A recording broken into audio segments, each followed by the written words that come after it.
E Jordan conclui que a luxúria não é para Alberto um pecado sexual em nenhum sentido moderno. Não é um pecado que tenha a ver com a sexualidade como um elemento da personalidade, e para ele a luxúria é apenas um pecado reprodutivo. Para funcionar contra a sodomia, o argumento deve supor, entre outras coisas, que a quantidade de sêmen é aproximadamente proporcional à necessidade reprodutiva. Caso contrário, seu desperdício não afetaria a reprodução. Essa suposição não é respaldada por uma doutrina médica clara, como Alberto já sabe, né? E seu argumento contra a sodomia também deve supor que nenhum indivíduo pode ser subtraído do serviço da procriação, que nenhum bem é atendido pelo fato de alguns indivíduos não se reproduzirem. Esse é um argumento contradito pelas doutrinas filosóficas e cristãs do celibato voluntário, doutrinas que Alberto aprova. Tá? Essas tensões e outras semelhantes mostram a dificuldade de usar a procriação como princípio único para construir a categoria luxúria.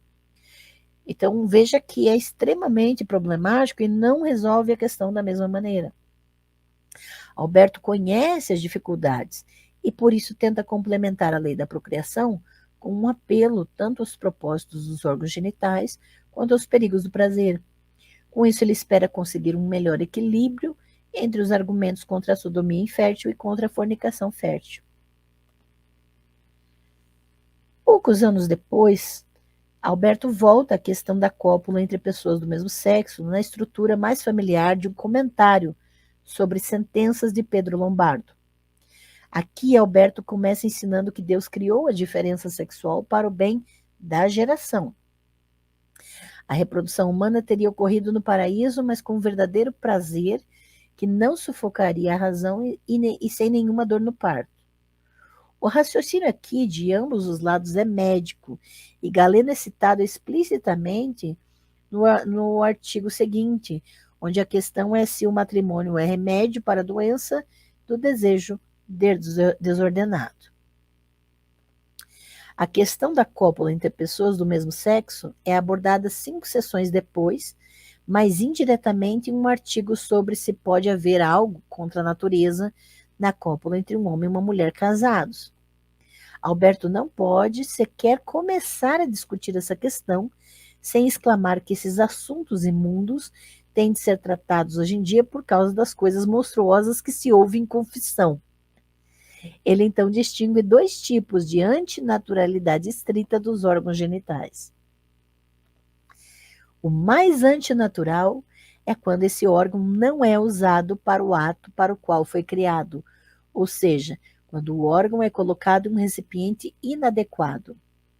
O menos antinatural é quando ele é usado para seu ato apropriado, mas não da maneira pela natureza, ou seja, quando é usado em outra posição que não a frontal, posição dominante masculina.